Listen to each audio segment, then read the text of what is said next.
Hey y'all, welcome back to Let's Speak on It. I'm Bria, your guide through mental health. And this week, we are going to speak on how my past impacts my present. This is a very heavy one because a lot of us in a lot of situations come from difficult past or challenging past. And maybe some of our past weren't difficult or challenging at all. However, whether they were on any of the spectrum or any place in between, our past informs our present, which also can inform our future, good or bad, right?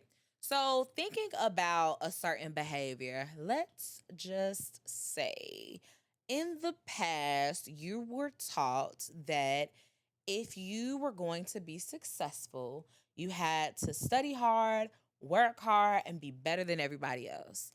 What we're identifying here is a core belief, right? And in our past, a lot of core beliefs are fermented and are cemented in our future selves, right? Or now currently our present selves. So if I have that core belief, then my thoughts and my feelings are going to kind of align with that belief. And then I carry that into my present self. So what may that turn into? That may turn into perfectionism.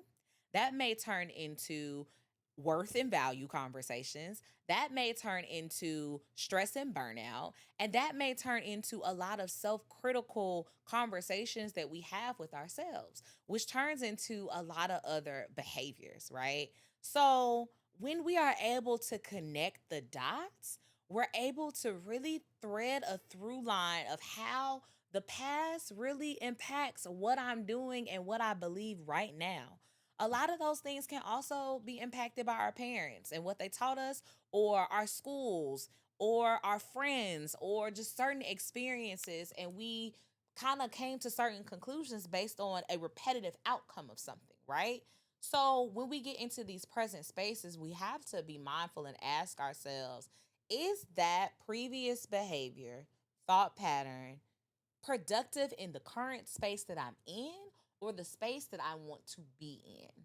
And if the answer is no, we have to take one, the assessment of where it came from, and two, the ability and desire to create a space of change. Now, it might not be an easy transition to unlearn things from our past because they're rooted in how we present and show up in our present.